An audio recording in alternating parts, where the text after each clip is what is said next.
Europe 1, le grand direct. Le dernier mot de l'actu. Le dernier mot de l'actu avec Thomas Joubert. Voici ce que vous avez retenu de l'émission. Et tout d'abord, chauffage. Et oui, puisqu'on vient de parler du chauffage, votre invité nous a donné donc ses conseils pour faire monter la température. Des conseils à prendre au premier degré.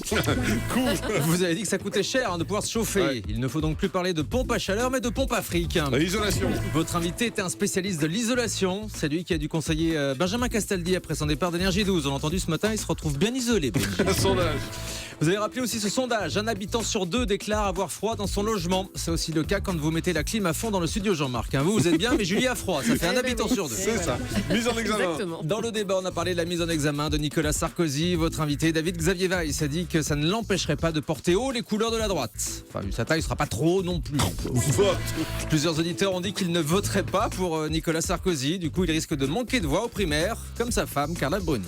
Campagne. Vous avez rappelé que Nicolas Sarkozy avait été mis en examen pour financement illégal de campagne. Eh bien, la seule campagne qu'il peut faire sans risque maintenant, c'est L'amour est dans le pré. Et puis automassage. Et dans un instant, le grand direct de la santé, Isabelle Quenin va nous parler des bienfaits des automassages. Chez les ados, on appelle ça la masturbation. À Voilà. tout de suite sur Europe 1 pour le grand direct de la santé.